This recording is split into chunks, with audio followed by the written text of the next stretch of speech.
is a presentation of the iRacing Esports Network.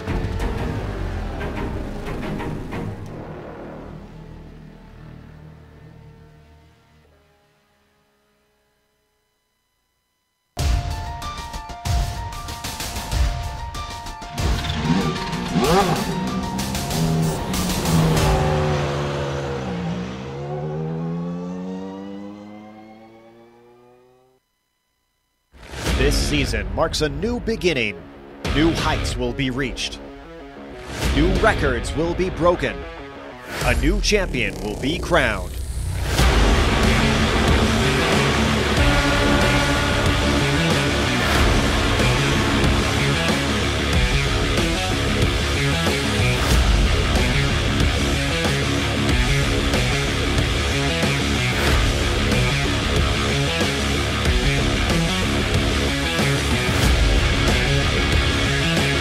Competition, commitment, excitement. This is Lionheart. You're watching the premier American Open Wheel Series on iRacing. The Lionheart IndyCar Series presented by First Medical Equipment starts now.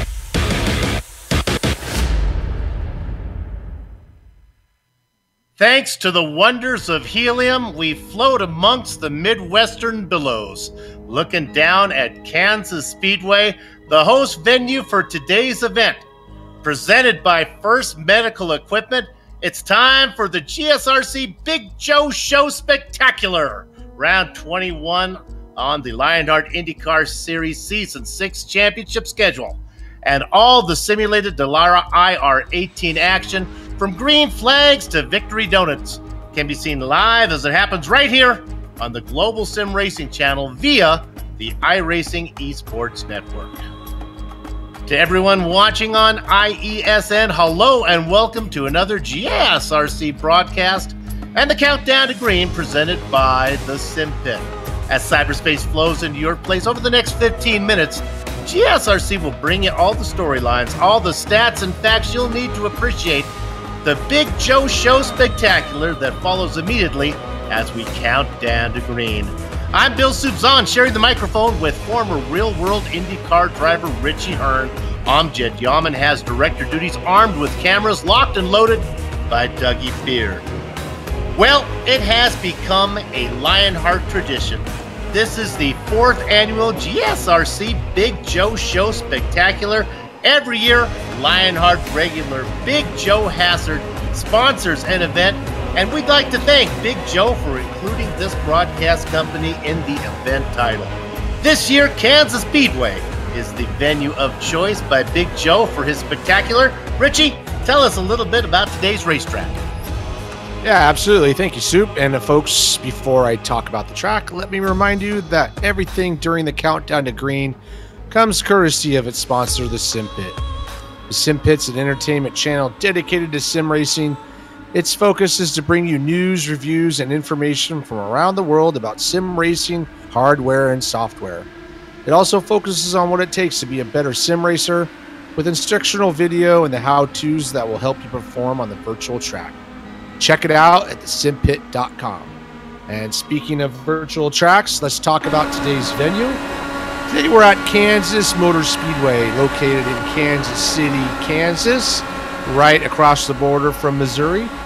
It's a 1.5 mile tri-oval, basically a copycat of Chicago Speedway. It was built in 2001. IndyCar raced here until 2011. We have 17 to 20 degrees banking in the turns and 5 to 11 on the straights. This track is very racy. We should see a lot of 2 wide and possibly 3 wide pack action. Hopefully we'll get some long green flag runs here to see some green flag pit stops. But probably the best way to get a look at this is let's jump on board that GSRC lap guide.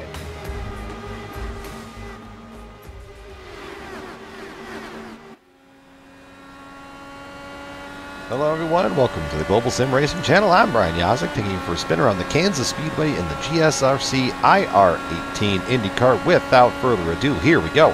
For your money lamp, bring it right down here to the apron, off of turn 4, kind of cut that straight up. There's a sign on the wall there that you're going to kind of want to start to turn off depending on the setup, you might be able to turn in a little earlier, but you're really going to want to keep those left sides planted on the white line, as you're going to see down here into turn 3. Same situation. Drive it in. This car doesn't like to be pinched off, really, but for the money lap, you can kind of pinch it there, bring it right along the apron, bring those tires along that on that paved off area. Now, with Kansas being the way it's constructed here on iRacing, you can run almost anywhere in these cars. It's going to be a heck of a show. So you can kind of run the middle seam right there. Try to get a good run. Try and get away from the other guys. Get yourself some clean air. But then turns 3 and 4, you could be right up here, a couple inches away from the wall. It's exciting, it's exhilarating, and it's guaranteed to put on a great show. Off of turn 4, down the front stretch, and across the line. And that's going to complete our guide here around Kansas Speedway. I'm Brian Yazik. Enjoy the show.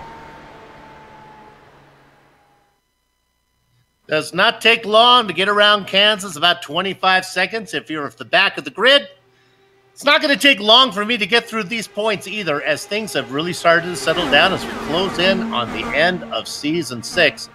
Well, there you have it. It's the same guys we always see. With 4 races left, 3 of them are on ovals. That should help Andrew have a catch Kinsella in second, with the final oval being a double points event. The question is, can Dandy Dan Guerin close the gap of 102 points to make it a 3-horse race comes that finale?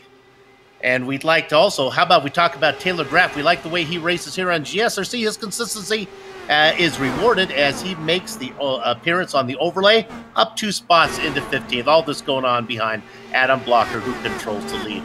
Let's go down and look at the team championship now. And of course, this is presented by HPP Simulations. 8-Ball outscored Dragonfly 83-64 last time out. Justin Weaver and Michael Goodman was 6th and 8th, respectively. All the action is going to include those 2 teams plus Loud Pedal Motorsports, as the battle is going to be to see who ends up in that top 5 position. Adrenaline won the day. Adam Blocker, Adam Kinsella went 1-2, and Chris Stouffer chipped in points from 18th. All right, now maybe the most exciting championship Richie gets to talk about, and that's the rookies. Yeah, the rookie championship has definitely been heating up lately, and this is presented by Butt Kicker. We got Justin Weaver leading the way with Stefan Larkamp, just 15 points behind him. Samuel Ryman is sitting in third, but he's a healthy 152 points behind, so that real battle is for those first 2 spots. Justin Weaver was 6th last time out, with Stephen Larkamp 7th, so those guys raced close together all the time. But the ovals do benefit Justin Weaver, so we'll see if he can increase that lead here on this Kansas Motor Speedway. We do have a couple of movers here. We got just Johnson up to 5th, +1 position. And also Harrington. Connor Harrington's making a move. He's been moved up to 2 spots to the 12th position. Yeah, Harrington, making a late appearance in the series, has been doing really well. Has not got the results that really would depict how fast he is on the track. Hey, you know, considered the premier fixed setup racing league for the IR18 on the iRacing service, the Lionheart IndyCar Series honors the memory of the late Dan Weldon. And I think we are about to hear about another Dan, not Weldon, but Bernoulli. Because once again, viewers, we segue from someone we hold in great esteem to someone we hold with great reservation. His Bunsen burners are burning, his test tubes are tubing. That's right, fans. Once again, it's time for Professor Lugnut's setup corner. And here he is, clad in his white lab coat. Professor, what's the topic for today? You know, Soup, Bernoulli deduced that pressure decreases when the flow speed increases. Well, hang on, let me step away from the burner. What does all that mean? Well, we're talking about wings and wickers tonight. You know, the Bernoulli principle to generate downforce from the wings and the under tray of this car, the IR18, it's in play here. There are really 2 separate wing adjustments that can impact how this car drives and how the downforce is created. The most apparent way to increase or decrease that downforce is by actually changing the angle of the wing. Increasing or decreasing the wing angle generates more or less downforce for that portion of the car. Well, how does that really play into a fixed setup series like the Lionheart IndyCar series is? Well, okay, so you know what? That fixed setup can be the difference between being able to pass or having to go single file around a track, especially around a track like this here at Kansas. But the trailing edge of the wing, there's also that wicker, what they call the wicker bill there. They're allowed to run those small little metal strips. They range anywhere from 3/8 of an inch up to 1 inch on some tracks. And those wickers, what they do is they stick up in the air and they create a lot of downforce, but that also creates what we call drag, and that slows the car down. So finding that balance, that balancing act that the Lionheart IndyCar Series, very important every week. And very important is that wing and wicker. And Soup, it's all about the wing and the wicker here at Kansas Speedway. Hopefully the Lionheart IndyCar Series got it right, and everybody will be fast and competitive all night long. Wing and the Wicker, I think that was a Harry Potter movie. I like that one. Okay, get back up to mixing up your cocktail there you were doing. Thank you, Professor. We'll hear from you again next week. Now, hey, if you don't know about Daniel Bernoulli, a great scientist and also played a mean jazz mandolin as well. Something probably a little more on topic. Let's go ahead and let Richie talk about the race details. Yeah, and these series details come to us thanks to the SimPit. And here we are, series details. We're in season 6 of the Lionheart IndyCar Series. We're in round 21 and 24, coming to the end of it. Each driver gets 3 drops, and we are using the new Dallara IR18. The setups are adjusted, but they are fixed. We're also working on always a cash and prize total of $6,402. And there you go. Well, that takes care of all the business in the booth. Now we can take a look at the business going on the track as qualifying is just getting underway. James Krahula, well, he's the tentative leader on the pole. Not sure if that's going to hold up. There's Peter Edwins sitting in 6th right now. Yeah, it doesn't take long to get around this track here. So we're looking at 24 seconds roughly, 24 and a half, 25. And, I don't think qualifying is going to be that important, although you don't want to qualify right in the middle of the pack and get caught up in somebody's mess. But it's going to be kind of playing the long game here tonight. Richie, you raced here in real life, did you not? Yeah, I raced here a few times here, a couple years. Pretty easy track to get around, not too difficult. You got a good setup, you can get around it. The real difficulty is just kind of racing in those packs because you can never get away from anybody. So those close quarters racing is sometimes going to get a little dangerous, but it's always a good place to run. Great city too. Hopefully things will settle down quickly and we'll get in some nice green flag runs that I think we will here today. Brian Yosick and his familiar HPP machine looking to put in a time. Dan Guerin has taken over the pole. Yeah, right now it looks like we have Dan Guerin on the top spot with Ron Hacker second. A lot of people left to qualify, and well, actually, I'm wrong. Not too many people left to qualify, but some of the heavy hitters haven't put times in yet, like Adam Blocker and Connor Harrington, who's been really fast on the ovals, but like you said, kind of got caught out a couple times with situations to not get the finish that he'd like. And we're looking at Connor. Always quick. We'll see how he does today. Looking at how our point leaders are doing, Andrew Kinsella sits in 14th, and as Richie said, Adam Blocker, you have to put in a time. Yeah, he's kind of waiting until the last minute here. We do have a few minutes, less than a minute left, but it only takes about 30 seconds to get around. A veteran of this series and also wants to give the broadcast a little bit of drama as we wait to see who sits on the pole. Yeah, 30 drivers have put in time, 6 have not. I was going to say, you can see how close the times are. As pole right now is Dan Guerin at 24.977. Second is a 9.87. Third is Brandon Limkeman at 9.88. So just a thousandth of a second there. So very, very close here. Like I said, I don't think it's going to be that important. You just don't want to be caught up in somebody's mess. And I have a hunch that Blocker's not going to go on out and take a lap after all, unless there's some type of penalty that I didn't know about. But I think we're just about done. It's about time to go racing. And when it is time to go racing, Nothing beats the feel of a true hydraulic braking system from HPP Simulations, designed and manufactured in the USA on state-of-the-art CNC equipment. HPP hydraulic pedals and their accessories set the standard for simulation racing. For more information, please visit hppsimulation.com. Let's go to your HPP starting grid right now. Let's take it a row at a time. Dan Guerin and Ron Hacker make up the front row. Richie. Yeah, third place is going to be Brandon Limpkeman and Connor Harrington starting fourth. Mike Goodman and Tyler Graff populate row 3. Row 4 will be Pierre Daigle and Dustin Wardlow. 9th and 10th is James Grahula and James Galvin. Starting in 11th will be Chris Stouffer. Next to him will be Joe Branch. In the Baker's Dozen spot, George Ansaldo inside of Stefan Larkamp. Row 8 is going to be Andrew Kinsella and Brian Yazik. The Big Joe Show. Big Joe Hazard back at 17th. He's inside of the Van Housen's meat machine of Bob Mikas.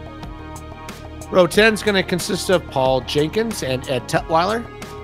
Hidden Blackjack is GSRC's own Samuel Ryman, flanked by Matthew Mercer. Yep. Next up will be Robert Bluen, and Jack Bogan. Peter Edwins and Scott Bolster make up the next row. Row 14 will be Chris Lanini and Justin Weaver. Tony Showen is going to be inside of Bart Workman. Next up will be Adam Blocker, who didn't put in a time for some reason, and Mark Cohen in 32nd.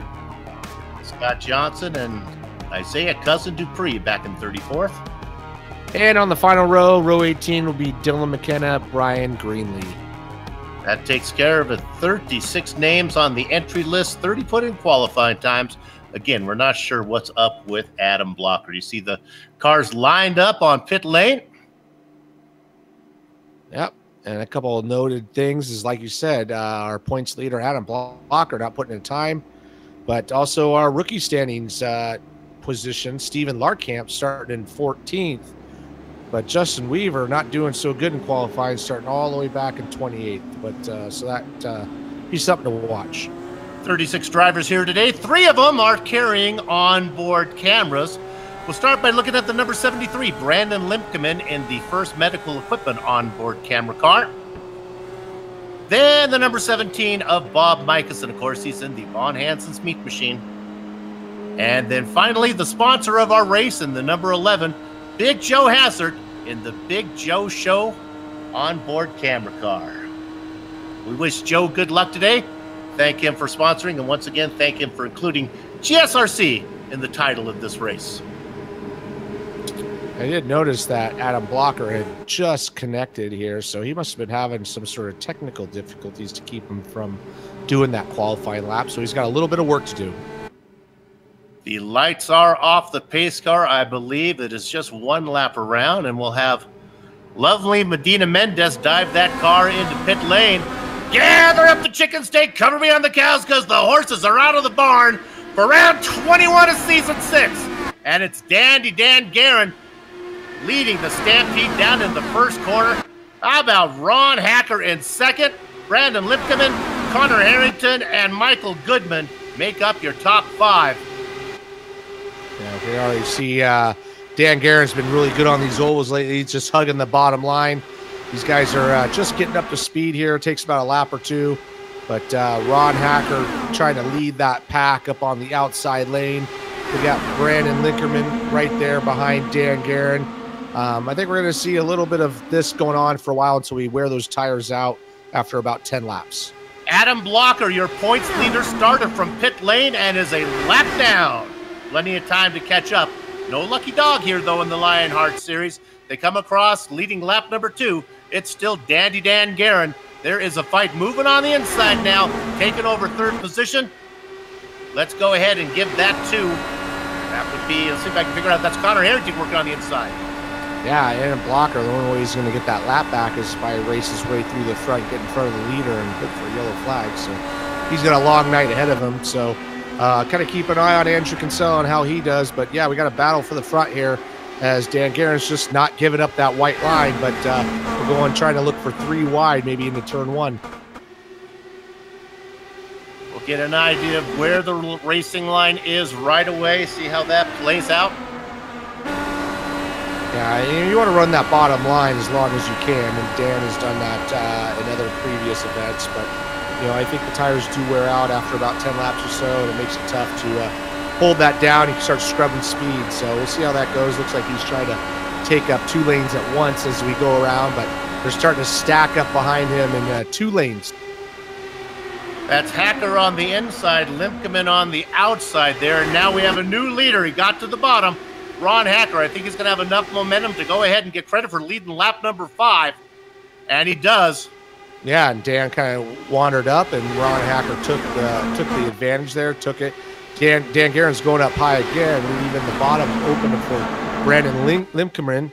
And so, Dan's just kind of maybe taking it easy. We've got a long race to go, 133 laps, and so no reason to rush it.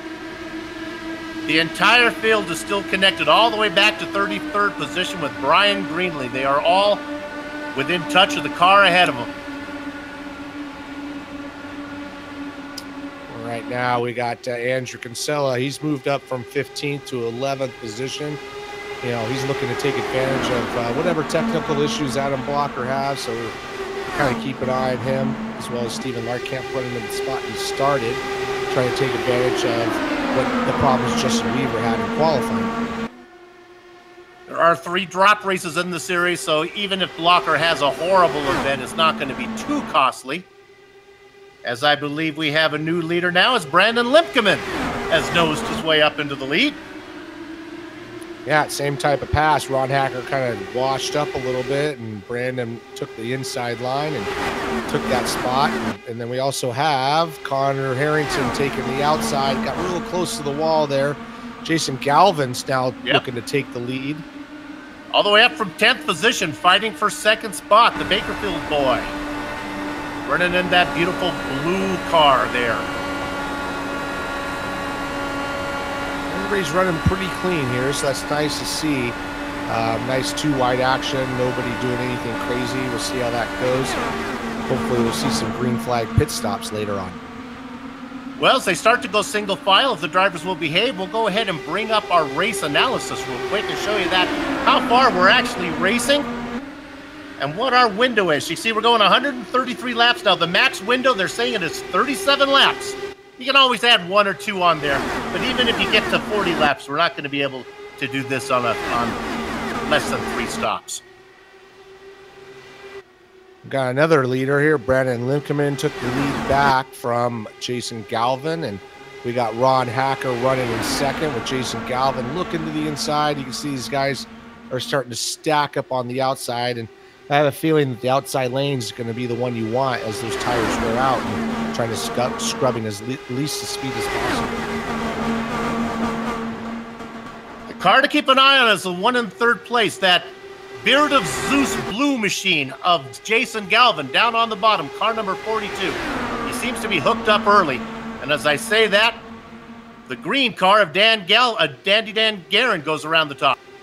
Yeah, he's tucked right on the back of Ron Hacker, just kind of saving some fuel maybe. Yeah, that might be part of their strategy, is not leading, just to be able to lift a little bit.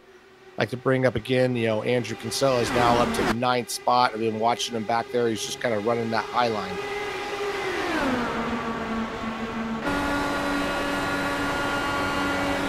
Brandon Limkeman still leads. Nothing too dramatic going on. Like I said, I think these guys are taking it easy, maybe saving a little bit of fuel, and just kind of not getting too crazy on us. I think we'll get a little bit more involved as we get about 20 laps in, maybe 25, get closer to that fuel stop window.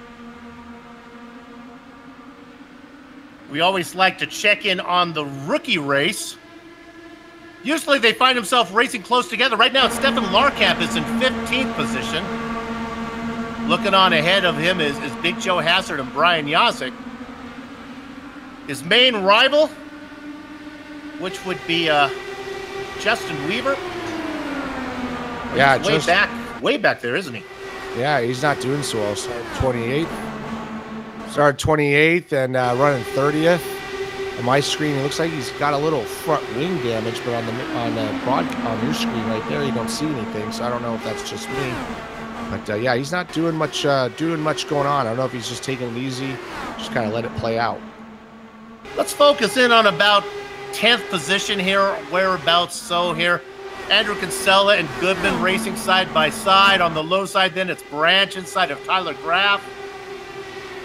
That citrus-flavored car of Pierre Nightingale back there in 12th looking on. Yeah, Andrew kind of went to the low line. I was just saying, Andrew went to the low line. Michael Goodman went right around him, and then Andrew moved right back up to the high side. So I think running that high line is just definitely the way to go as your tires wear out and keep that momentum up. And like not much going on, just kind of everybody playing nice, which is good to see. You're riding on board with the Big Joe Show onboard camera. Brandon Limpkeman is our leader. Ron Hacker, Guerin, Harrington, and Galvin, your top 5. Yeah, those Brandon, top 5 beginning maybe to distance themselves a little bit. Probably not. Dan Guerin makes a move to the bottom of Ron Hacker and got tired of running in that 3rd position, but ends up washing up wide in turn 2. But looks like everybody's kind of getting nose to tail, single file, not much too wide racing going on at the moment. Well, we talked about the front 5. We talked about the rookies. Let's talk about the back half of the top 10, starting in the 6th position. There's Dustin Weaver. Dustin Wardlow in the Dewars Candy Machine. Actually, no, he doesn't race that. I got to learn that. He only races that. Oh, and he's in the wall. Yeah, he got on the wall just as you were talking about him. Kind of washed up high, and now, a couple guys had to get on the brakes to avoid him. But no damage done, just lost a lot of momentum. Take a look at this one. He's not in the Dewars Candy car, and this one is certainly not very sweet. He was in 6th position. You can see the 5 leaders up in front. Yeah, just gets a little bit of air wash and boom, into the wall. And he is fading fast. He's coming into the pits right now, so he's got more damage than it's showing. So he might have some damage with the steering, but he's coming right into the pit lane. If he can get the car repaired, he might be able to salvage this. This actually might be in the window to go the distance on the fewest amount of pit stops from here. We'll see how it plays out.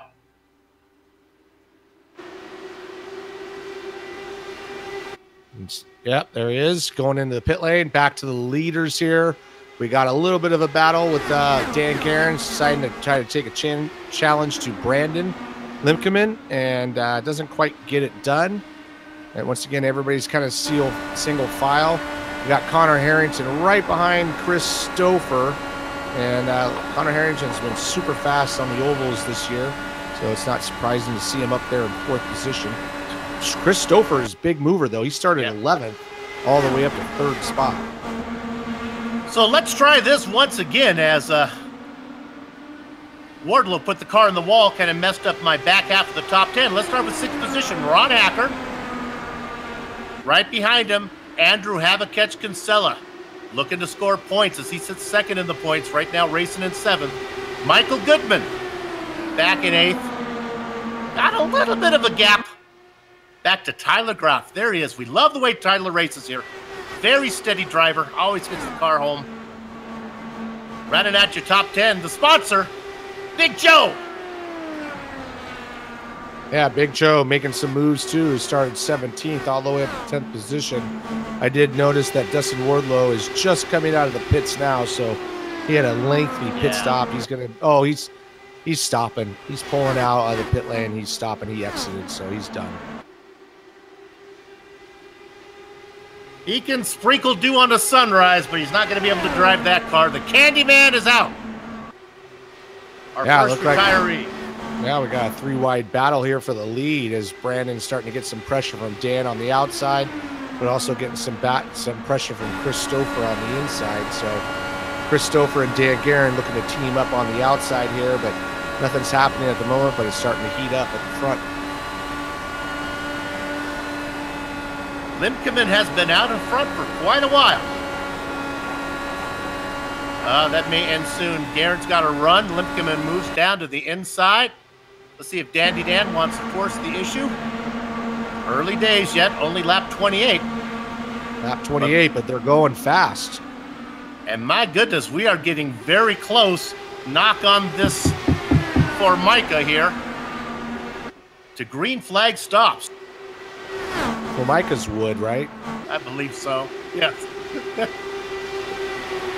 Once again, Dan Guerin looking to the outside and seeing if he can make that pass. And, you know, knowing Dan, he's going to be up front unless something happens. So he's probably just looking to see how he's going to be able to make those passes work at the end. But Christopher's having none of that as he tucks in behind Brandon and kind of pushes Dan Guerin up wide. These guys are racing hard up front. Kind of, oh, there goes Dan. Dan's getting the momentum right around the outside. Guerin might be thinking it's getting close to pit stop time. I think we have problems. No? Big Joe Hassard has disappeared. Our sponsor has left the building. Now he's back. Scared me a little bit there. He's back in 9th position. Yeah, Groff is trying to make a late pit stop there. Yeah, this is why I was thinking Dan Guerin making his move to the front. We are getting very close to the pit window, and I think it doesn't really matter if you're first, second, or third until it's time to pit. These guys always want to be first down pit lane. Yeah, Tyler Groff made a late move to the pit stop. He's locked up trying to, hopefully he got within that pit speed limit. We'll see when he comes out if he gets a penalty or not. But Dan Guerin is now up in the... We have two pairs of trios up in front. The Guerin, Stouffer, Linkemann trio. Then it's about another half-second back, and I think these guys are still in the hunt here. Harrington, Galvin, and Kinsella. Yeah, a couple things to point out for the championship chase, though. Andrew Kinsella all the way up to 6th spot, while Adam Blocker is still a lap down, so that's a big swing in points. Stephen Larkamp, second place in the rookie standings, up to 12. But Justin Weaver has not been able to make much moves all the way back in 24th, so that's something to keep an eye on.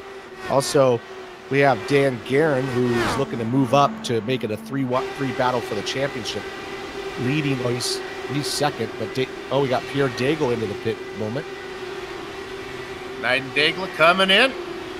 Right behind him, that is Peter Edwards. Edwards takes out the cone. I don't know if that's going to cost him a penalty. It'll be interesting to see how long the leaders really do stay out, as they've been running obviously flat out from the beginning, and that will kind of give us some numbers to see how far they can really go when we get to the end. I'd like to point out that Adam Blocker, even though he's a lap down, he's put himself now, about 19th on the track. Still plenty of time for him to get through and get his lap back the old-fashioned way. Yeah, he's going to need some help. We do have some other takers going into the pit lane here. Brandon Limpkeman in. Harrington also. Nope, this is Limpkeman only. And Ron Hacker. So we're right around that pit window here, working lap 36. Be interested to see what happens with Chris Stouffer and Dan Guerin. We also got Connor Harrington, Andrew Kinsella. Andrew's. Yeah, the green car's coming in. I was going to say, Andrew's always able to kind of stick it out for one more lap, and that really plays dividends at the end. So I think he's kind of the measuring point to see how far we can really go. Stouffer and Harrington stay out. Looks like Brian Yazik is in as well. Oh, here comes Chris Stouffer. Also Connor Harrington. Andrew Kinsella stays out for one more lap. So because that's what Kinsella does. That's right. Yeah, I mean, he does a really good job with that. Just kind of squeezing out one more lap. And that, like I say, it pays dividend at the end. Opens up his opportunities. Kinsella, Goodman, Branch, Showen, and Weaver. Those five have yet to come in. Here comes Havakach. Yeah, Havakach is coming in, bringing in with him Michael Goodman. So it'll be interesting to see where he comes out relative to Dan Guerin. Big Joe Hassard just coming out on the track right now. Chris Stouffer is going to be the leader, I think, of all the legitimate pit stoppers. It'll be interesting to see how Stouffer fares in relationship to Kinsella. Right now, Dan Guerin is in turn 3 and 4. Stouffer coming across the start-finish line right now.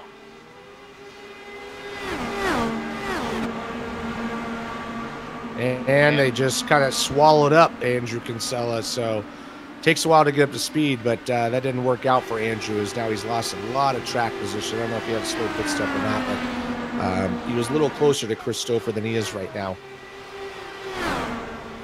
Galvin went around him. And that other blue car, that's Brian Yazik. He cycles out in 10th. Samuel Ryman, Mark Cohn, the last two drivers to come in. They are in pit lane right now. Justin Weaver just coming out of the pits. And I just noticed that Adam Blocker has manually exited the car, so his race is done. He's obviously having some problems, so this will be a drop week for him. Let's go to Chris Stouffer. You're looking at right there, the citrus-flavored car. I believe it's green. That's Dandy Dan Guerin on the top side. This is going to get pass for the lead here. Oh, poking his nose in, Connor Harrington. Hello. Yeah, Connor went to go around the outside of Dan, and Dan went on and had nothing with him to it. Kind of blocked him out. And so we're kind of back to where we started. Chris Stouffer in the lead. Dan Guerin in second. Connor Harrington third. Andrew Kinsella, I don't know if he had a slow pit stop, but he did lose some healthy track position, so he's all the way back in 7th position at the moment. How about fan favorite Tyler Graff? He made that early stop. Maybe made up a little time on tires, maybe. I don't know. Out there early, faster. He's now in 4th. Yeah, he's moved up from 6th to 4th, but the only thing is he pitted so early that he's going to be limited to where he needs to stop next time. This race is going pretty clean. I don't want to jinx it, but we haven't had too many close incidents, so it's going pretty good right now. Absolutely it is. We got a 3-wide battle for the lead, 3-car battle, I should say. Chris Stouffer taking it back from Dan Guerin. Connor Harrington hanging out 3rd. Tyler Graff trying to pick up that draft to make it a 4-car battle here.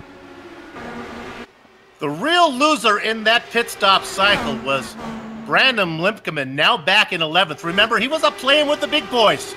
He was in that 3-car train up front that included Guerin, and I can't remember who else was up there, but it was Limpkeman as well. Yeah, and now he is back to 11th. Yeah, so he had a slow stop. You know, you just got to remember, you're traveling 220 miles an hour, which they're doing consistently here.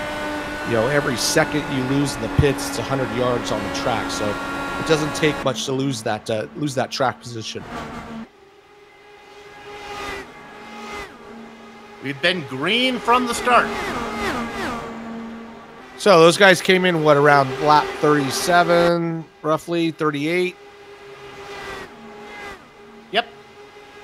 Let me just follow up on the point. It was indeed Limpkeman, Guerin, and Stouffer. Well, Stouffer and Guerin are still up there, but Limpkeman has been replaced in that 3-car lead train by Connor Harrington. And we got a definite breakaway here. Chris Stouffer, Guerin, and Harrington. We got Tyler Graff running in 4th, but he's all alone. He can't quite pick up that draft. Then we got Brian Yazik, who's done a great job. Graff 0.8 of a second behind the current 3rd-place driver of Harrington. Just smelling the draft. Yeah, I was going to say on our screen right now, you can see that battle now with Brian Yazik for 5th. So we got 5th, 6th, 7th, 8th, 9th, 10th, 11th, all and 12th all together. So this is a healthy battle here for that 5th position. If these guys can work together a little bit, not battle, they could be able to kind of close that gap, at least up to Tyler Graff. Blue car underneath that fluorescent blue machine. If you're a fan of the Lionheart series, you know that is Brian Yazik in his familiar HPP colors. He's getting freight trained around the top side. Galvin, Kinsella, Goodman. Yeah, the top 3 guys are switching spots, but that real battle is what we had on screen just a minute ago with Yazik and Kinsella. Kinsella now ahead of Michael Goodman. Yazik back down to 8th position.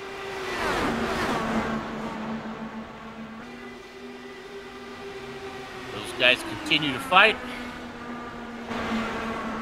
Our hard charger in 18th position, Isaiah Dupree.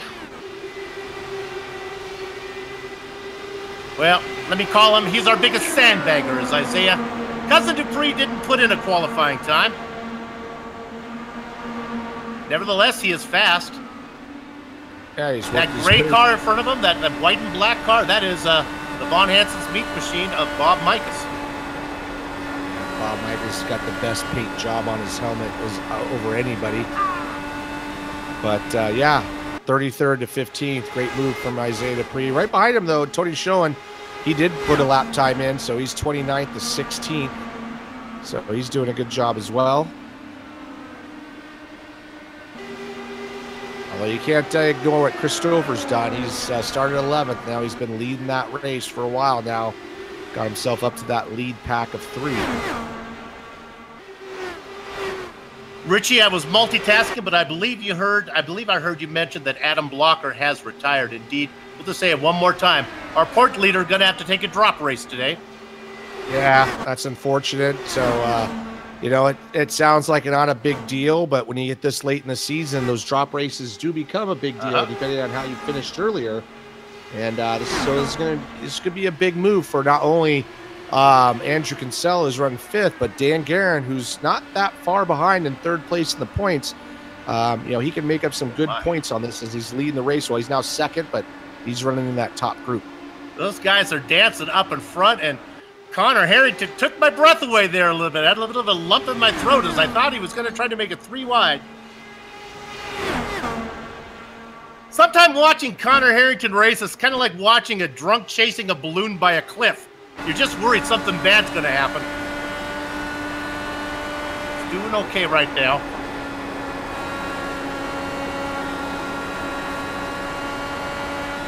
Right on board with Connor. Yeah, he's just kind of sitting back there in 3rd. He's kind of watching that battle between Dan Guerin and Christopher. They got pretty close just a second ago going into turn 1, and then Christopher almost clipped the wall out of 2. But here comes Christopher diving on the inside of Dan Guerin. So these guys are having some fun. They've separated themselves out healthily from Tyler Groff. Tyler's done a good job, but he is definitely about 7 laps earlier on his pit stop. So, you know, he needs a yellow, or he's just going to have to hope it works out in the end. But he's starting to get swallowed up by the pack behind him as Andrew Kinsella is leading that pack. And they're closing the gap up to Tyler pretty quickly. Yeah, Guerin and Stover have the choreography down. Tyler tries as he might to hang on to the back of Harrington. That's not going to happen. He's following almost 3 seconds back. And like Richie said, the next group is a-coming, led by Havacatch. Up into 5th and coming with a head of steam. Yeah, right now Tyler's probably hoping that they do catch him, and he needs to start saving some fuel. He kind of put himself in a little bit of a hole pitting that early. Like I say, about 7 laps earlier from the leaders. And we'll just kind of see how it plays out. But Andrew has made his way up. He was closer to leaders than this earlier, so he must have had a little bit of a slow stop. But he's looking to go to the outside of Tyler Graff fairly soon.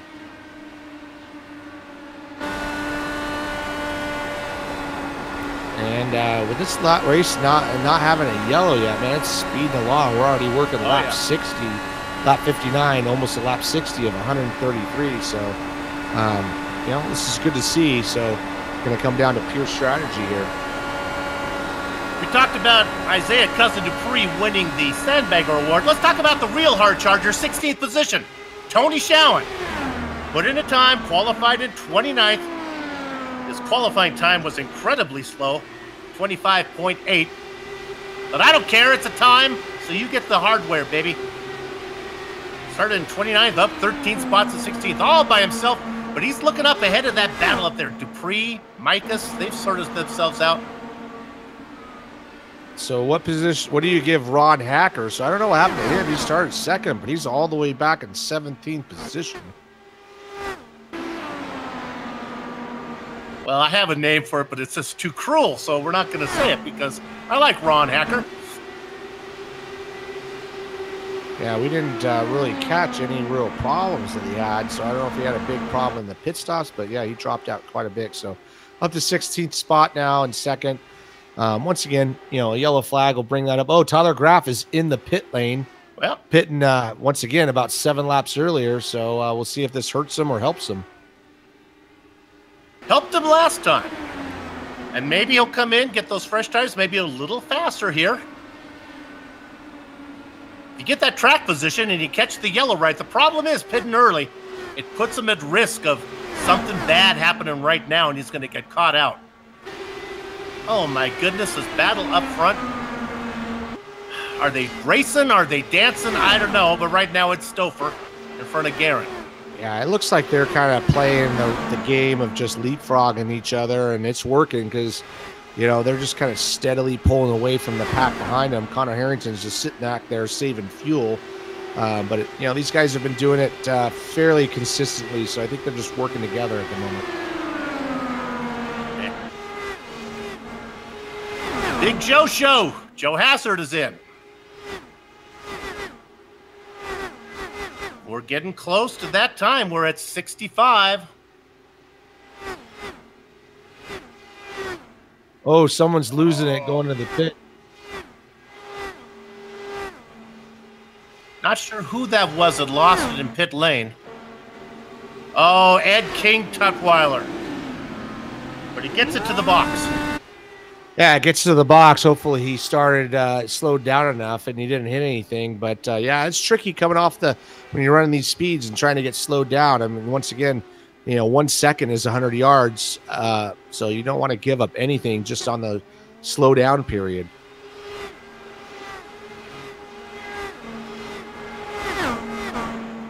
Talking about Tutwiler, maybe not the fastest driver, but he always races a fun car and always has a nice paint scheme on his car. Today, something called Vision 3.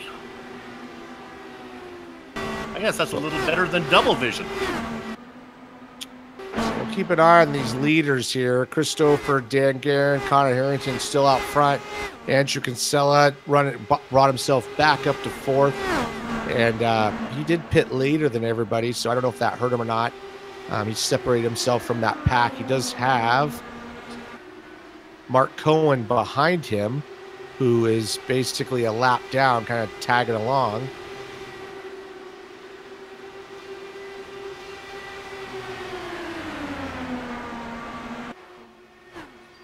And working lap 69 of 133, so I don't do math here. So what's 37 and 37? What's that, 74? So we're about 5 laps out. So we're about 5 laps out from these leaders pitting. So it'll be interesting to see if Andrew will take that extra lap or not. It didn't seem to help him last time. So see if he pits when these guys pit. Fun car to watch is Tyler Groff right now in 27th. Checking my timing and scoring to see if he's the leader of the cars that pitted twice. No, that would be Jason Galvin. So these guys are all right about here, though. Galvin in 24th. Daigle in 25th. He's a 2-stopper. Groff in 26th. What my dad used to call the early peel, late reveal. They peel off early, you forget about them. Our leader coming in. Let's go ahead and look at our Dandy Dan Garrett profile. And we got some stuff to talk about here today, as there is lots of information about Dan Garrett. How about this? He's raced in 101 starts. That's 4th all-time. 23 poles. That's 2nd all-time. Wins 9. That's 3rd all-time. How about this? He's led the most lap of any league member, 1,708. Top 5 40s, that's 2nd all-time. Top 10, 61, 1st all-time. His first race was back in Michigan, back in Season 2. Woo, there's some information about Dandy Dan Guerin. He's looking to improve on those stats as he's in and out. Yeah, and he pitted about 2 laps early. We got Christopher coming into the pits right now. But Connor Harrington and Andrew Kinsella are continuing on. but it's starting to get mixed up a little bit up front as these guys are starting to change up their pit stop strategy. Look in here, I think Stouffer has made his stop as well. Yeah, he's in the box right now. Stouffer's still sitting in his box, getting fueled up, drop the car. Let's pick up Garand right now, going into 3, and we'll see how that plays out. There's Harrington coming in as well. Garand out of 4. How is Stouffer doing? Michael Goodman is now the leader. He stays out. Looking for Stouffer's out on the track. Stouffer comes out right behind Dylan McKenna, who's a lap down. Stouffer is out in 10th, ahead of Garand by almost a second. Garand not alone now. How about a little, remember that group we were talking about that pitted early? Well, here they are, Jason Galvin, Pierre Nightingale. Yeah, they had the momentum coming out early. It takes a while to get up to speed, so if you can get out and just get up to speed really quickly, you can make up a little bit of time, but you're right. That's Connor Harrington. They're going around. Our leader, Michael Goodman, is now in the pit lane. Justin Weaver is now the leader, but he has not pitted yet. So who is the real leader? Is that Chris Stouffer? Well, Stouffer, right now, this is interesting. Stouffer has Garand pinned behind the car of Dylan McKenna. That's McKenna on the top side. Garand had a run. This is currently, I believe, for 5th position, although that's going to cycle out when these other guys do make their stop. Johnson, Ryman, Goodman, Weaver, they all need to come. But you did make a good point that we have Chris Stouffer, Dan Garand, our regular leaders from earlier, but Jason Galvin and Pierre Daigle have brought themselves up to that pack. So we now have a group of 5 with Tyler Groff not too far behind, but it's now a group of 5 instead of a group of 3. Pass for the lead. Groff was not able to hang with those guys who were racing in the same pit cycle as him. As Galvin pulled away and Daigle pulled away. Watch out for Connor Harrington now. That's the car way back in the back, well, the last one of the 5 there. Right up in front of him, that's Chris Stouffer. The car on the inside is Dylan McKenna. Hello, Dylan, what you doing in here? 32nd position. Out there racing in that multicolored car. Doing a nice job, Dylan, racing with the guys up front. Yeah, Bart Workman as well. He's right up there. He's the first car lap down, but he's hanging with those leaders. But yeah, Dylan McKenna and Bart Workman will mix it up. But it's interesting to see how that pit strategy worked out. As we now, like I said, we had a group of 3. Now we have a group of 5 racing for the lead. Everybody's made 2 stops. We are to lap 80.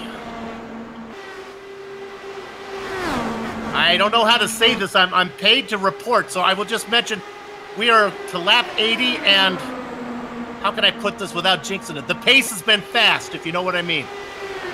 Pace has been very fast, and just as I said, as a group of 5 is now back to our original group of 3. Garand, Stouffer, Harrington, they have dropped Galvin and Pierre Daigle. They're running together, but they are getting dropped there. Good job, though, moving them up, though, into the top 5 through pit stop strategy. Once again, Andrew Kinsella, you know, he was all the way up to 4th, and now he's come out and he's back in 7th position. He's got to do that work once again.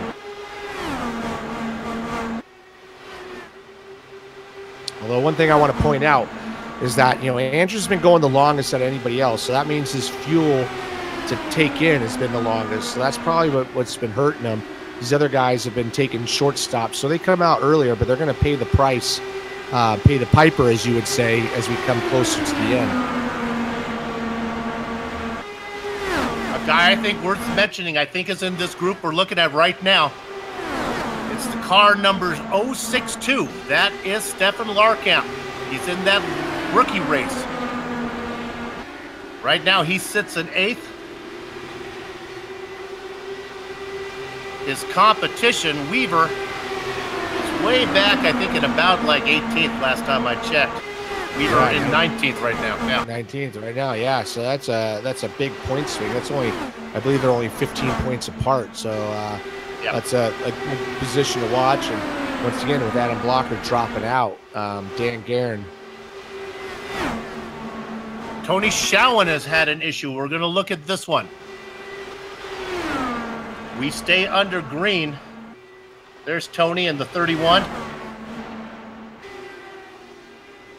We're watching it with you because I didn't see it on my screen, so we'll take a look. Does he get in the gets in the wall?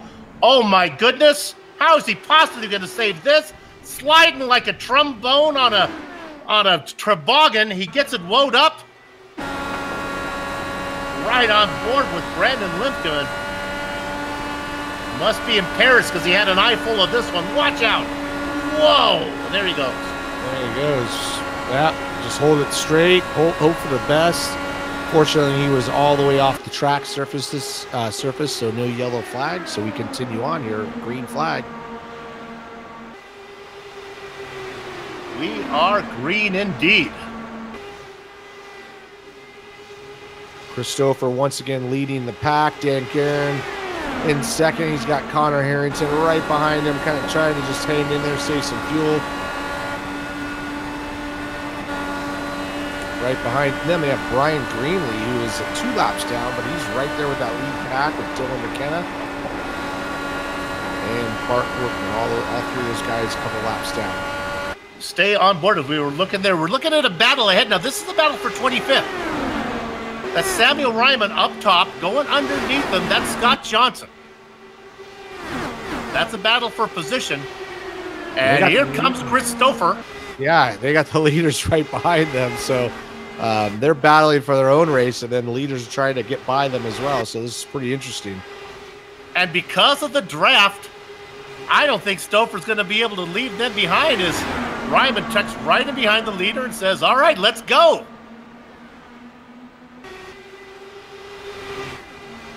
Harrington in second now. Guerin going to sit back a little bit and let things play out in front of him.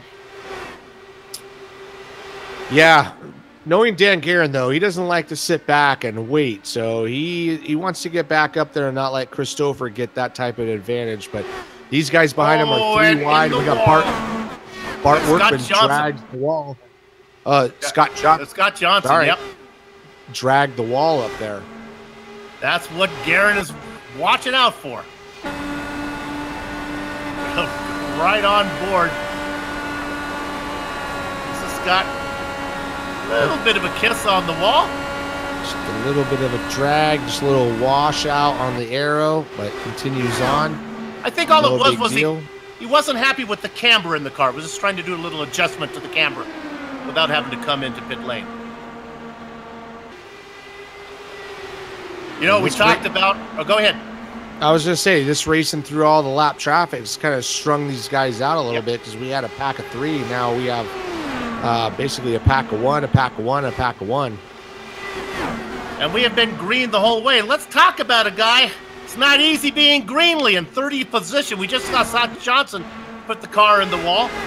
Greenlee's got a little bit of momentum back there in 30th. He's in the tow. He's trying to catch up to the leaders. As Guerin now goes underneath Ryman, and finally those leaders negotiate everybody. Nope. That's Ryman on top. Look at Ryman fight back. Guerin finally gets the pass made.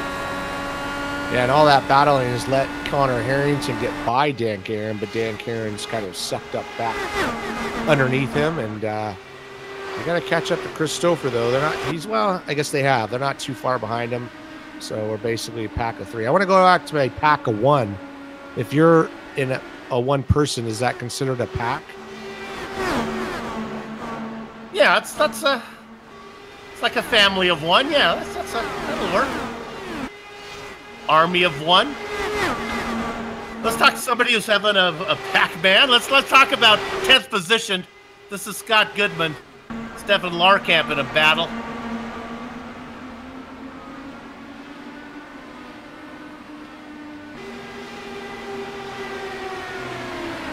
This is a fun little one going on. That's Kinsella, and look at Jacek in the blue car go dive underneath.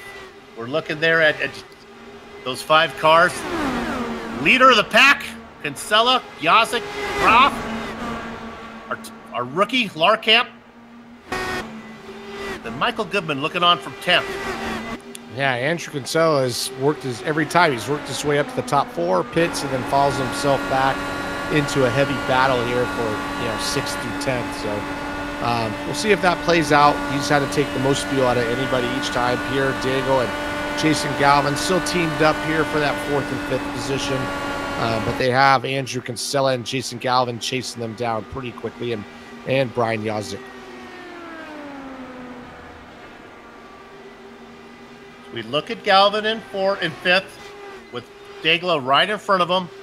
Your top 3 have found each other again. They found clear air. Stouffer, Harrington, and Guerin.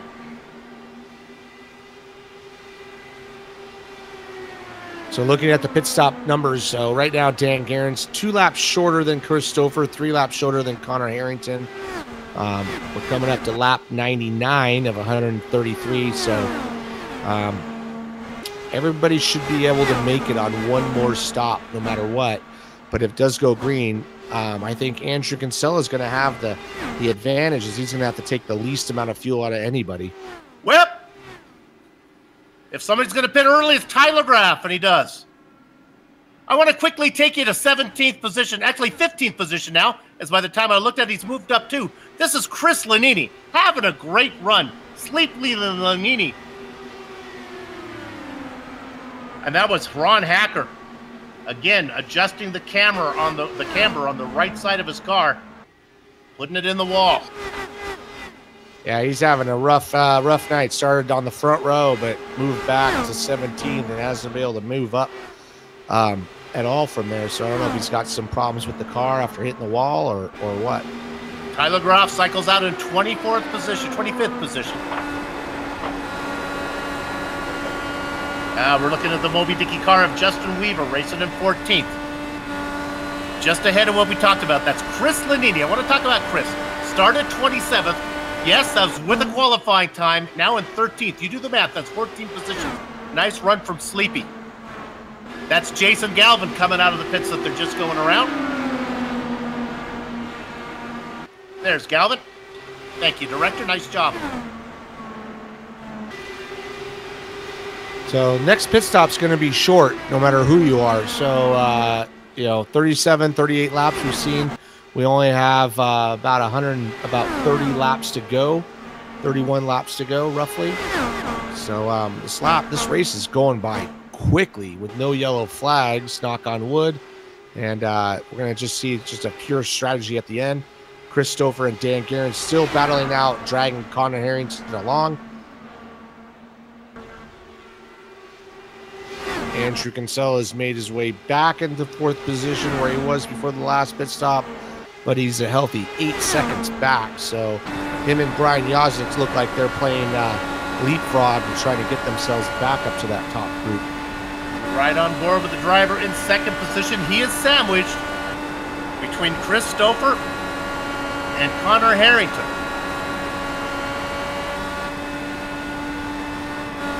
Stouffer and Guerin have raced many a mile next to each other. They have a lot of confidence in each other, and Guerin goes underneath. I think we're going to have ourselves a new leader, which would be a good indication of it's probably pit stop time. Guerin only cares to lead when he's about to come into pit lane. Yeah, he's working lap 33 since his last stop, so he's going to try to drag it out here, but all these guys are really close on their fuel as far as their pit stops. And, a couple of seconds fuel will make the difference in how, if we go green, to separate this pack out. This will, Kinsella have a catch coming in. This will be our final stop. Yeah, Kinsella this time deciding to be the early pit stop taker, but he's gone longer than anybody else, so he's going to need less fuel. So we'll kind of keep an eye on him when he comes out of the pits relative to our leaders. He was about 8 seconds behind 3rd place Connor Harrington before that stop. I want to go to 22nd position. He's right in the mix of our leaders right now. This is Joe Branch. Branch has fresh tires, and this will show you what a car with fresh tires will do. He's faster than the leaders, I think. Joe Branch is on the low side. The citrus-flavored car of Guerin on the top.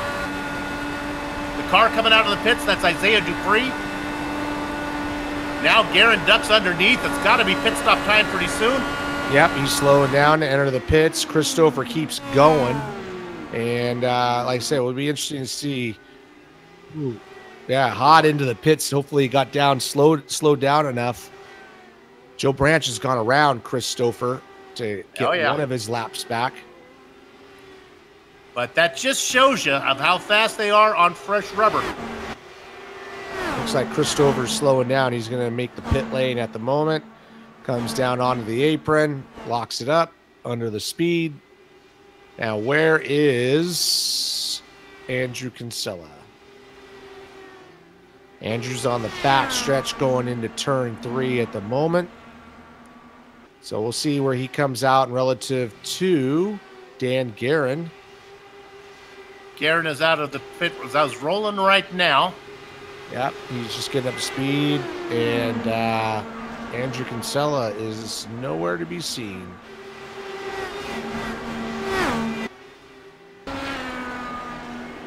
Now, as Guerin comes around, it'd be fun to see in relationship to Chris Stouffer, right?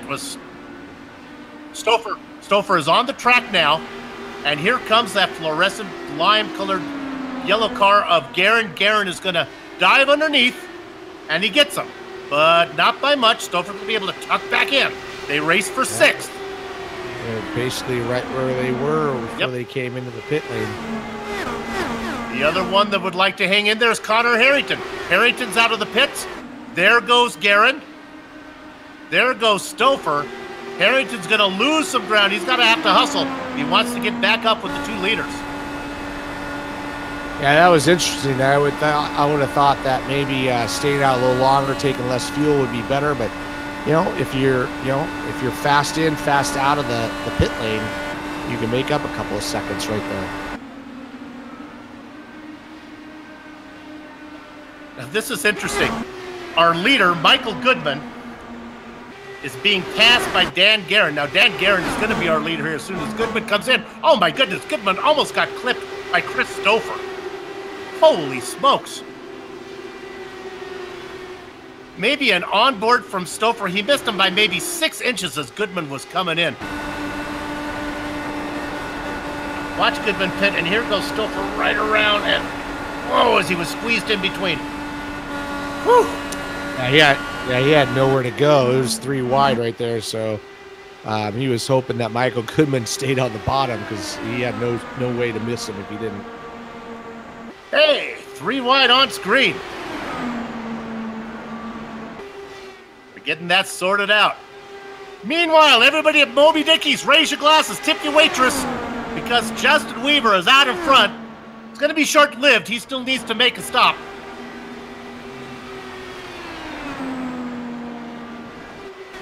He'll be coming in this time.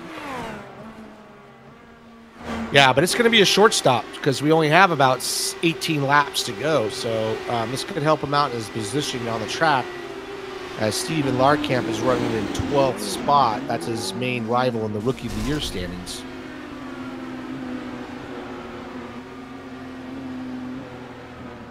There is Samuel Ryman. Okay. Well, we've passed the 20 to go, so I'm going to do it. I'm not nearly as good as Professor Lugnut is doing this one. I'm going to try. Start spinning that disco ball. Put on your platform shoes because it's time to boogie. We got 18 laps to go, and it's a 2-car battle between Chris Stouffer and Dan Guerin. Stouffer working underneath Krahula. And my goodness, don't give up on the rookie soup. Connor Harrington has found these guys. Yeah, we're back to our original 3. It's been this way probably for 80% of the race.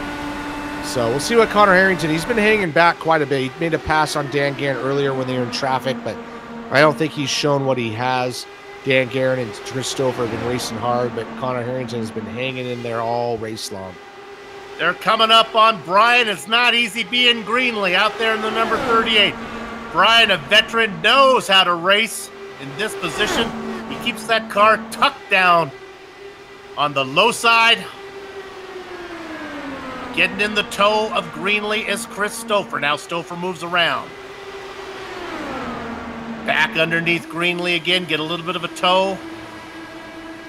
Coming up, going to get that slingshot. Greenlee holds his line. Stouffer not able to get it done.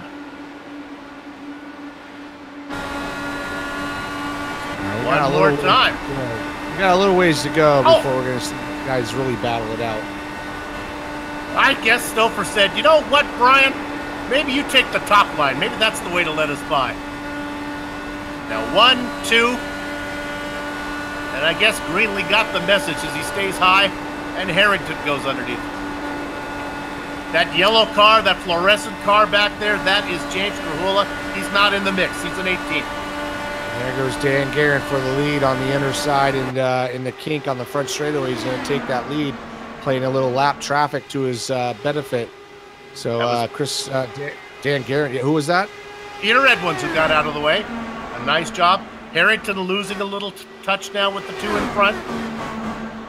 And Christopher's going to try to take the lead, but Dan Guerin's got the outside lane. Connor Harrington doing a good job, just hanging in there. I'm not sure. Maybe that's all he's got, but he's been there all race long. Honestly, we have not seen him make, oh my goodness, almost a bump draft from Garrett on the back of Stouffer.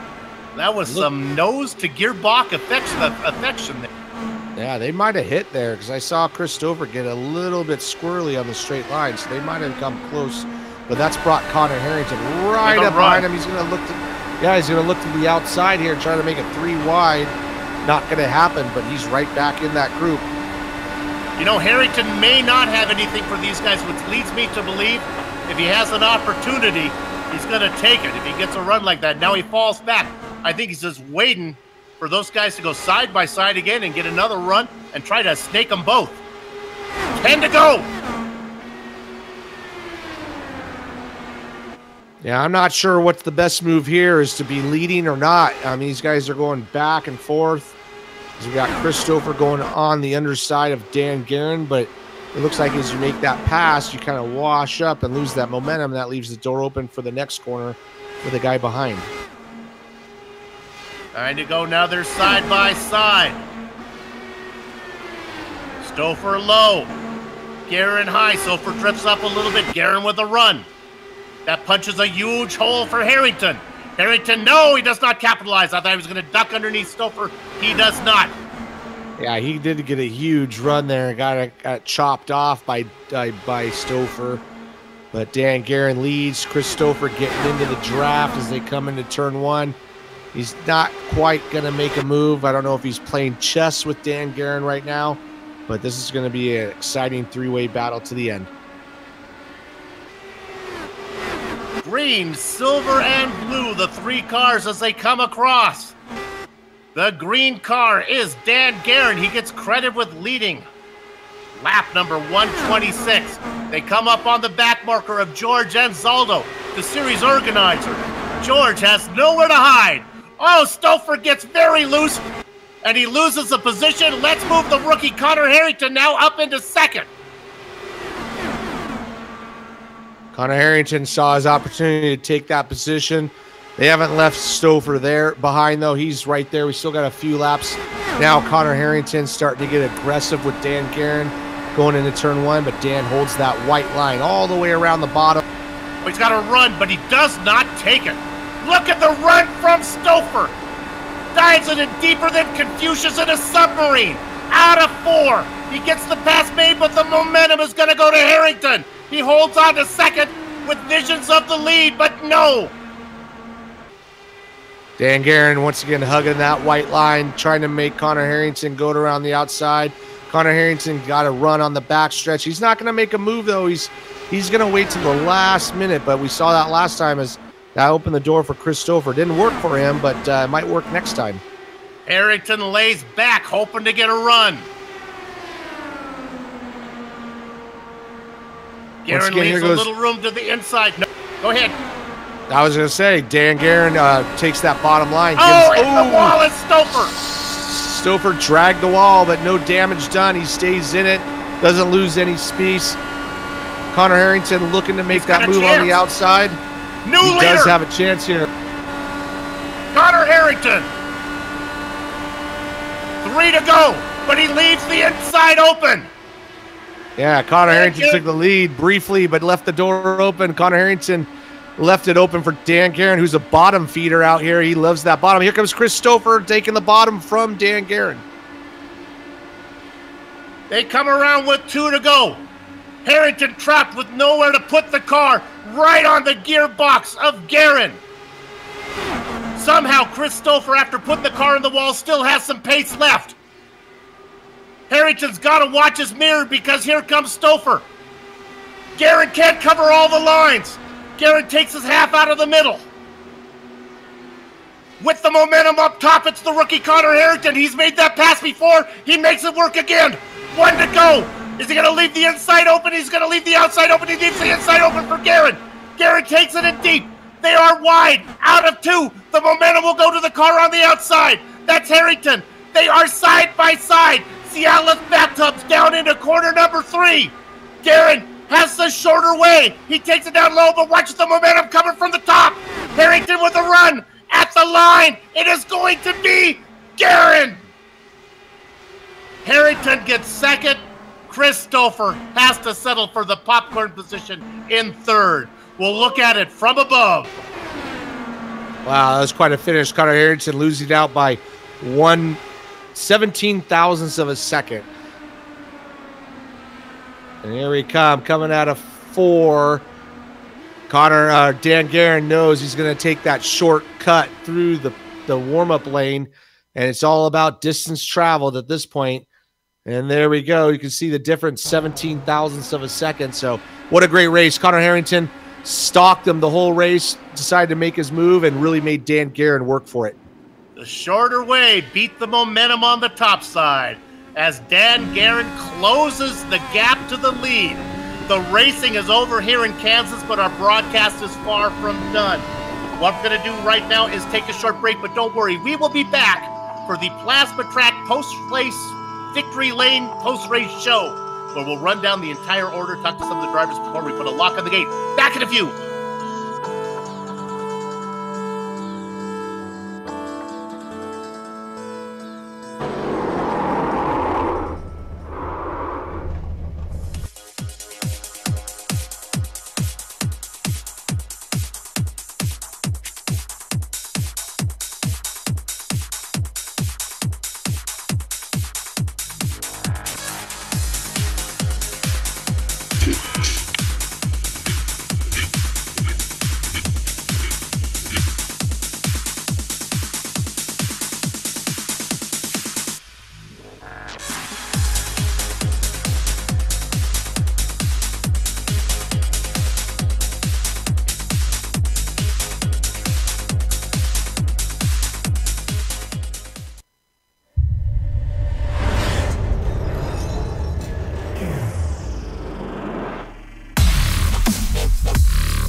The Sim Pit is an entertainment channel dedicated to the world of simulated motorsports.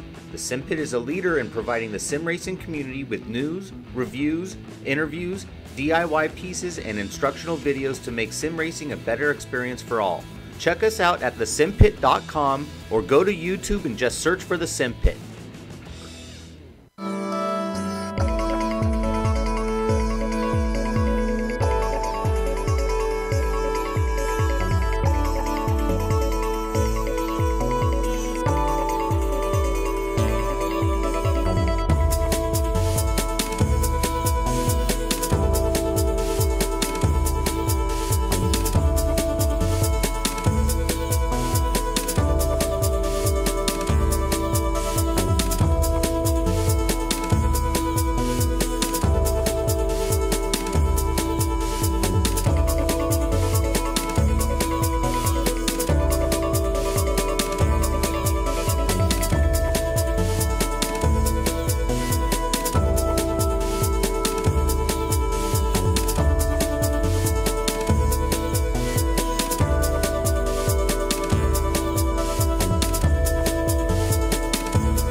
cyberspace into your place via the iRacing Esports Network. Welcome back to the Global Sim Racing Channel and the Plasma Tracks Victory Lane post-race show. Hey, listen, Christmas is coming. It's time for shopping. I'm seeing the Christmas commercials on TV. If you're struggling to find something for the person who has everything, do I have the Christmas website for you? Plasma-Tracks.com not only produces original racetrack wall art, motorsports trophies, home decor, and motorsports fabrications are also available. Heck, they might be able to do a Christmas tree for you. Words cannot do justice to the uniqueness of their wares. The only way to fully appreciate their artwork is to see it for yourself. But I'm warning you, one visit, and the next thing you know, you'll be trying to convince your better half that you need a Plasma Tracks hanging in your home. See all the Plasma-Tracks.com at Plasma-Tracks.com. Use this promo code LSR2018 to get 25% off your order. And now I'm going to give you 100% of the finishing order of the GSRC Big Joe Show Spectacular, and it was spectacular indeed, as it was Dan Guerin, maybe the class of the field, but he was challenged. He comes home 17 1,000ths of a second, 100th? Yeah, 17 100ths of a second faster than Connor Harrington. Chris Stouffer comes home in third. Soup always has trouble with those decimal places. Brian Yazek and Andrew Kinsella round out your top five. A very quiet run from Pierre Nightingale, Michael Goodman in seventh. 8th, 9th, and 10th, well, it's the Von Hansen's Beef Machine. They come home in 8th. Tyler Graff does what he does, gets a top 10 finish. Stefan Larkamp, our top rookie. That's going to be good news for that race. Go ahead, Rich. Yeah, coming in 11th is Isaiah Dupree, Joe Branch coming home in 12th, started 12th, finishing 12th.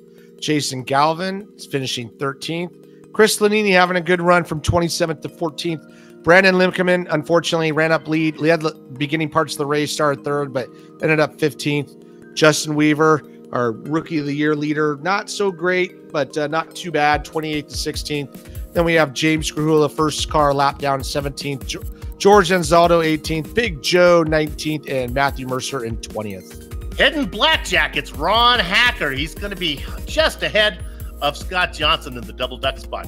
Ed King, Tutwiler, Paul Jenkins come home next. Samuel Ryman gets the quarter-century mark ahead of Mark Cohn, Bart Workman, Jack Bogan. 29th is Robert Bluen, and in 30th, it was Dylan McKenna. Richie? Yeah, Brian Greenlee's going to come in 31st spot. Peter Edwins, 32nd. Scott Bolster, 33rd. Tony Schoen with a little bit of an issue coming home 34th, sorry. Adam Blocker, man, our points leader. Technical issues, coming home 35th position. Drop week for him, and coming home on the end of the field, unfortunately, Dustin Wardlow had a little issue coming home 36th position. Okay, I have the honor of talking to the hottest driver in the Lionheart IndyCar series of late, and that is Dan Guerin. He continues to close the gap on the points leader. Nice job today, Dan. They were coming on all sides, but you were able to hold them off. What an incredible race that was. Oh my, hats off to both Chris and to Connor. Those guys raced me so hard. I tried racing as clean as possible too. Hats off to my teammates also, freaking starting right up front there, right with me, just all running right up front. Oh, I can't be happier about that. Just a freaking awesome night right there. Now, Dan, correct me if I'm wrong about this one, but I think I got you figured out. During the mid part of the race, you're in a battle for first, second, or third. You don't necessarily need to lead. But whenever I see you move to the lead, I know that his pit stop's tied in about like 2 or 3 laps. Is that actually going on in your brain, or is that this coincidence? You always seem to be up front when it's time to pit. That's kind of a coincidence, actually. Okay. Because after the first set of stops there, I just got past Chris, and like 2 or 3 laps later, I pit, and then again I got past him again for the next stops, and same thing. So I don't know what it was about that. I'd get past him, then I have to pit. So pit stops went well. You seem to cycle out with the same guys almost every time. Let's talk big picture now. We're getting close to the end. I don't want to jinx you, but you've been hot of late, and you continue to close the gap. I'm telling you, buddy, there is a shop with double points of Fontana. You can steal this thing. I'm still mathematically in it, yes. I have to have another good run, though, at the next 3 tracks. got a road course coming up there, Road America. That's one of Blocker's favorite tracks. Same with Kinsella. And it's going to be a tough one. I'll put my laps in, try to do it best I can. I just kind of get the most bonus points as I can, too. Yep. So if I can lead a lap here or there, then all the closer it'll be come down to the last race. So long as I can keep this momentum going, I'll be so happy. Well, congratulations on getting the win, and congratulations to putting on a good show and finishing under green. Well done.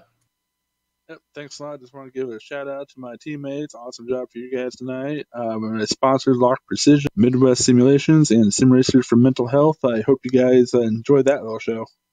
There you have it. Dandy Dan Guerin gets another win. You saw how many he had when we did the profile. Hey, how about that? Our profile driver isn't jinxes. We actually get a winner. That's never happened before. All right, now Richie gets to talk to the guy who came home in second. Oh, man, Connor Harrington, great job there. Just missed out at the end.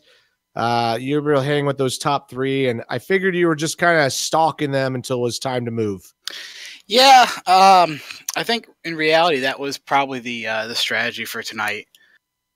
Considering didn't get the best qualifying run. I mean, fourth is okay, but I was hoping to lead him to the green.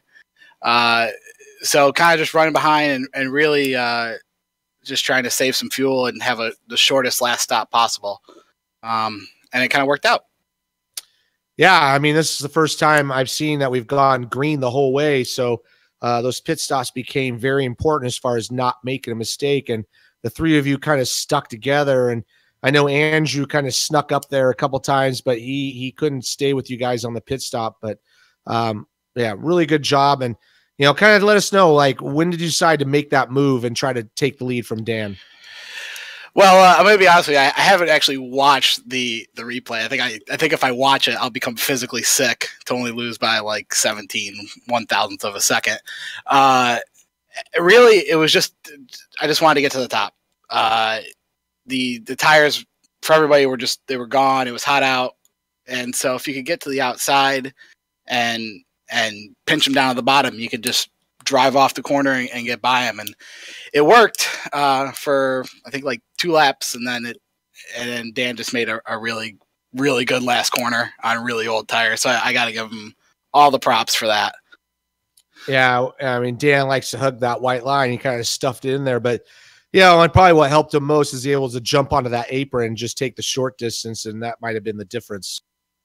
Yeah, in reality, I really didn't even see him. I guess we were just so even. He was right in my blind spot, and I didn't want to be the guy to come down across them, and we end up all in the trash bin instead of across the line going nose forward. But it was a great race.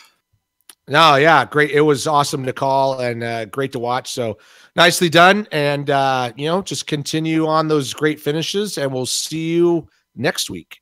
Yep. Cheers, guys, and we'll see you guys next week. Connor Harrington finally getting the race result he deserves. Now I get to talk to the guy, the final man on the podium, Christopher. He qualified 11th, didn't think he was going to have much of a race. All of a sudden, he finds himself up front. And then, Chris, you raced with Harrington and Guerin for the last half of the race. Yeah, it was it went green. I was hoping those pit cycles I might be able to get a little bit of time on them because I was leading when those guys pit, but we came right back out all together. There's a lot of lap traffic tonight. It seemed like that's what we're really contending with more than anything was all that lap traffic. Yeah, you did get yourself about maybe a second and a half lead after one pit stop, but they were able to run you down. Let's get to the end. I thought you were done. You put the car in the wall. Okay, it's a 2-car race now between Guerin and Harrington. But no, you hung right in there. I guess the car felt okay after glancing it up. Yeah, I mean, at that point, I was, after being up front and battling for the lead the whole race, I really wanted to get back up there and, got into the wall a little bit. Car drove fine. I was definitely going to keep my foot in it and see what happened, especially with only a few laps to go. I'm not going to give up that position there, especially with this season I've had. I think this is honestly like the 6th or 7th race I've actually finished this season after, 18, 19 races. So, say the least, it hasn't been a good season overall. So, I wasn't going to give anything up easily. That's for sure. When you were back in third, did you think there's a chance maybe those guys could punch a big enough hole that you might be able to snake them both? Well, on those worn tires at that point, I knew it was going to be very difficult. I tried to go down low a couple times and just was not able to make it stick with Dan being up high and the draft there for Connor. I mean, there's no way that I could get enough of a run to even get into second to, battle for the lead. So it just played out the way it did.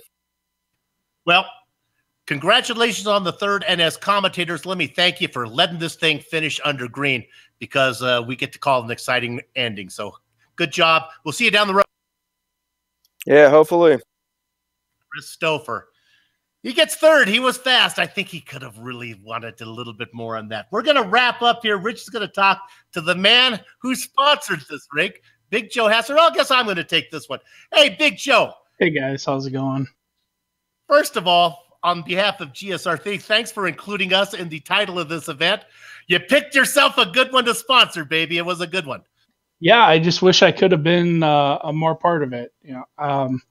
I appreciate you guys being a part of your broadcast for the last 4 years. Since the start of Lionheart, I just appreciate the partnership we've had and everything we've been able to do. But I thought I was running good, then got a speeding penalty. Dropped me all the way back to the end of the lead lap pretty much. And didn't get a caution. Surprise, surprise. But yeah, I guess it would have been, wish I could have made it more interesting. It was kind of some what ifs. I hit the apron in qualifying, and that kind of set me back in the field. And I'm glad that Dan was able to get a win, and glad that we were able to put on a good show. You were competitive early on, racing in the pack in sight of the leaders, but again, you get yourself a speeding penalty on a race that doesn't go yellow. You got the kiss of death. Yeah, shot myself in the foot. It's been a rough second half of the year, starting to drop in the points a little bit, but hopefully we can finish strong and get some good momentum going for next year. Going into season 7, absolutely. Well, congratulations. Always fun to watch your race, and thanks for putting this thing on, and we'll see you down the road. Sounds good. Thanks, Soup. Big Joe Hazard, the sponsor of the Big Joe Show Spectacular. And my goodness, how often does a race live up to its hype? And it was indeed spectacular. Now, let's not blow it by ruining the closing segment here. So I'm just going to read them as they are here. First Medical Equipment. They've been the source of medical supplies and equipment in Burlington, Iowa area for years because of their superior commitment to provide the absolute best in product quality and customer service. We thank them. Richie? Yeah, we'd like to thank Butt Kicker. Butt Kicker products add instant immersion to any game. Unlike a subwoofer that moves air and loses accuracy and force, Butt Kicker products move actual mass, producing a haptic immersion that's powerful and accurate. Butt Kicker products add that missing driver to car connection, bringing more realism and immersion to your sessions. See all the family of products at thebuttkicker.com and use the promo code LION20 to get 20% off your next order. HPP is awarding a Formula Racing wheel valued at just under $1,500 to the season champion. It has SLI Pro display, 12-position rotaries for display, momentary push buttons, two-way toggle switches, rotary encoders, and tactile feedback, integrated paddle shifters. Oh my goodness. HPP's hydraulic pedals and their accessories set the standard for simulation racing. Visit hppsimulations.com to check out all of their products. HPP, designed to go fast, built to last. To contact any of the sponsors you see on the screen right now, go to the lionheartseries.com, click on 2018 sponsors, read or scroll to the bottom where you can click on the company logo. And on screen right now are just some of the company's equipment and software that made this broadcast possible. The iconic music that lets your ears alert your eyes you're watching a GSRC broadcast. Well, that comes courtesy of Eric Echolm and June Lalonde. See the screen and how to contact each of them. The Lionheart IndyCar Series returns in 1 week for the Vaughn Hanson's 200 Gateway Motorsports Park Oval. GSRC via the iRacing Esports Network will be there to bring you all the action. We hope you join us. Sliding across your screen now are some upcoming broadcasts, so check those out and mark them down on your calendar. If you'd like more information about GSRC, including a complete list of all future broadcasts, you can find it all at the www.globalsimracingchannel.com. We're also on Twitter at GSR Channel, Facebook at Global Sim Racing Channel, and Instagram at GSRC_Graham. And if you're not already a GSRC YouTube channel subscriber, you can become one by simply visiting our YouTube channel and hitting that subscribe button. Finally, on behalf of the entire crew, Richie, Amjad, Dougie, and of course Professor Lugnuts, I'd like to thank all of you for watching this iRacing Esports Network, and we hope you enjoyed the broadcast. With that said, we're off to have fun storming the castle. So until next time, race clean, race hard, and we'll see you on the track.